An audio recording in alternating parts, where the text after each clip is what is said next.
जनाब अज तुहानूं दिखाने आ पिंड दा ज़रा देसी माहौल ते हुण चलने पिंड दे देसी माहौल दी जानब। पहले तुसीं एक ट्राली वेखी ते ओहदे उत्ते तुसीं गन्ने लिजांदे देखे ते रेहड़ी उत्ते समान लिजांदे वेखदे पे हो। तुसीं रेहड़ी उत्ते कमाद लिजांदे वेखदे पे हो।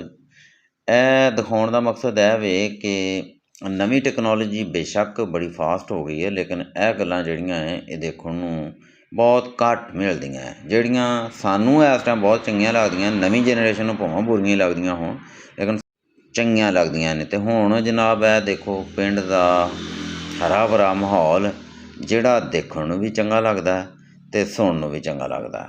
ਦੇਖੋ ਹਾਂ ਇਹ ਜਿਹੀਆਂ ਜਨਾਬ ਗੱਲਾਂ ਸ਼ਹਿਰਾਂ ਵਿੱਚ ਕਿੱਥੋਂ, ਪਿੰਡ ਦੇ ਦੇਸੀ ਮਾਹੌਲ ਵਿਖਾਉਂਦੇ ਹਾਂ ਤੁਹਾਨੂੰ।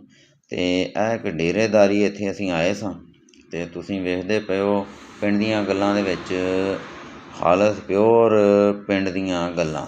ਡੇਰਾਦਾਰੀ ਜ਼ਰਾ ਵੇਖੋ, ਇਹ ਸਾਹਮਣੇ ਇੱਕ ਔਰਤ ਜਿਹੜੀ ਹੈ ਉਹ ਪੱਠੇ ਕੁਤਰ ਰਹੀ ਹੈ। ਇਹ ਦਿਖਾਉਣ ਦਾ ਮਕਸਦ ਹੈ ਕਿ ਔਰਤਾਂ ਵੀ ਮਰਦਾਂ ਦੇ ਸ਼ਾਨਾ ਬਸ਼ਾਨਾ ਖੜ੍ਹਦੀਆਂ ਨੇ ਤਾਂ ਕਿ ਹਰ ਆਉਣ ਵਾਲੀ ਮੁਸੀਬਤ ਦਾ ਮੁਕਾਬਲਾ ਕੀਤਾ ਜਾ ਸਕੇ। ਇਹ ਵੇਖੋ ਸਾਹਮਣੇ ਇੱਕ ਔਰਤ ਪੱਠੇ ਕੁਤਰ ਰਹੀ ਹੈ ਅਤੇ ਇਹ ਨਾਲ ਡੇਰਾਦਾਰੀ ਡੰਗਰ ਵਗੈਰਾ ਅਤੇ ਹਵੇਲੀ। ਅਤੇ ਇਹ ਜਨਾਬ ਇਹ ਵੇਖੋ ਇਹ ਸਾਹਮਣੇ ਹਵੇਲੀ।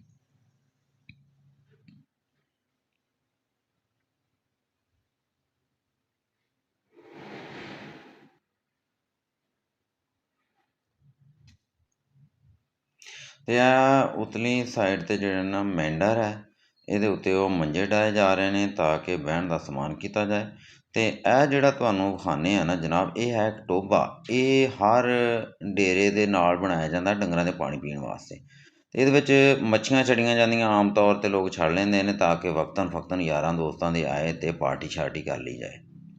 ਅਤੇ ਜਨਾਬ ਤੁਸੀਂ ਵੇਖੋ ਜ਼ਰਾ ਕਿ ਇਸ ਤਰ੍ਹਾਂ ਇਹ ਜਨਾਬ ਸਾਡੀ ਟੀਮ ਹੈ ਸਾਰੀ, ਅਤੇ ਯਾਰ ਦੋਸਤ ਬੈਠੇ ਨੇ, ਸਪੈਸ਼ਲ ਇਨਵਾਈਟ ਕੀਤਾ ਗਿਆ ਇਹਨਾਂ ਨੂੰ। ਅਤੇ ਨਾਲ ਹਰਿਆਲੀ ਵੇਖਦੇ ਨੇ, ਅਸੀਂ ਸਪੈਸ਼ਲ ਆਏ ਇਸੇ ਵਾਸਤੇ। ਅਤੇ ਇਹ ਯਾਰ ਦੋਸਤ ਵਿੱਚੋਂ ਜਿਹੜਾ ਟੋਭੇ ਦੇ ਮੱਛੀ ਛੱਡੀ ਗਈ ਉਹਨੂੰ ਫੜ ਰਹੇ ਨੇ। ਅਤੇ ਇਹਦੇ ਦਿਖਾਉਣ ਦਾ ਮਕਸਦ ਹੈ ਕਿ ਸ਼ਹਿਰਾਂ ਦੇ ਵਿੱਚ ਇਹਨਾਂ ਗੱਲਾਂ ਨੂੰ ਇਗਨੋਰ ਕਰਤਾ ਜਾਂਦਾ ਹੈ ਅਤੇ ਪਿੰਡ ਦੇ ਵਿੱਚ ਇਹ ਸਾਰੀਆਂ ਚੀਜ਼ਾਂ ਬੜੀਆਂ ਹੀ ਸੁਹਾਨੀਆਂ ਲੱਗਦੀਆਂ। ਇਹ ਸਾਰੇ ਯਾਰ ਦੋਸਤ ਇਕੱਠੇ ਹੋਏ ਨੇ, ਤਾਰਕ ਭਾਈ ਨੇ ਅਤੇ ਲਾਲਾ ਇਮਰਾਨ ਜੇ। ਇਹ ਲਾਲੇ ਸਾਡੇ ਜਿਹੜੇ ਨੇ ਇਹ ਸਾਡੀ ਬੜੀ ਗਿਆਨ ਦੀ ਇਹਨਾਂ ਨੇ ਰਿਸਪੈਕਟ ਕੀਤੀ, ਇਹਨਾਂ ਦੀ ਮਿਹਰਬਾਨੀ ਜੇ। ਅਤੇ ਤੁਹਾਨੂੰ ਵਿਖਾਉਣ ਦਾ ਮਕਸਦ ਹੈ ਜੇ ਕਿ ਇਹ ਦੇਸੀ ਮਾਹੌਲ ਸਾਡਾ ਕਲਚਰ ਜੇ। ਅਤੇ ਜਨਾਬ ਅਸੀਂ ਇਹਨੂੰ ਹੁਣ ਭੁੱਲਦੇ ਜਾਂਦੇ ਹਾਂ ਅਤੇ ਸਾਨੂੰ ਇਹਨਾਂ ਚੀਜ਼ਾਂ ਨੂੰ ਦੇਖਣਾ ਚਾਹੀਦਾ ਜੇ। ਅਸੀਂ ਇਹਨਾਂ ਗੱਲਾਂ ਨੂੰ ਨਾ ਭੁੱਲੀਏ। ਉਹ ਸਿਆਣੇ ਆਂਦੇ ਆ ਨਾ ਕਿ ਕਵਾ ਚਲਿਆ ਹੰਸ ਦੀ ਚਾਲ ਅਤੇ ਆਪਣੀ ਉਹ ਭੁੱਲ ਗਿਆ। ਇਸੇ ਕਰਕੇ ਸਾਨੂੰ ਇਹਨਾਂ ਚੀਜ਼ਾਂ ਨੂੰ ਦੇਖਣਾ ਚਾਹੀਦਾ ਹੈ, ਇਗਨੋਰ ਨਹੀਂ ਕਰਨਾ ਚਾਹੀਦਾ। ਸਾਨੂੰ ਆਪਣੀ ਚਾਲ ਚੱਲਣੀ ਚਾਹੀਦੀ ਜੇ। ਸਾਹਮਣੇ ਬੱਚਾ ਮੱਛੀ ਫੜ ਰਿਹਾ ਜੇ ਅਤੇ ਜਨਾਬ ਸਾਰੇ ਦੋਸਤ ਮੱਛੀ ਫੜਦੇ ਪਏ ਨੇ।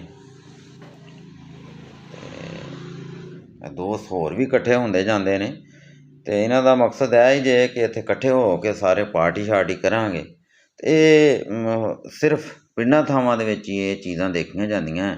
ਸ਼ਹਿਰਾਂ ਦੇ ਵਿੱਚ ਤਾਂ ਹਰ ਬੰਦਾ ਜੇ ਮਸਰੂਫ ਅਤੇ ਕਿਸੇ ਕੋਲ ਵੀ ਟਾਈਮ ਕੋਈ ਨਹੀਂ ਦੂਸਰੇ ਵਾਸਤੇ, ਲੇਕਿਨ ਪਿੰਡਾਂ ਵਿੱਚ ਤਾਂ ਯਾਰਾਂ ਨਾਲ ਹੀ ਬਹਾਰਾਂ ਨੇ।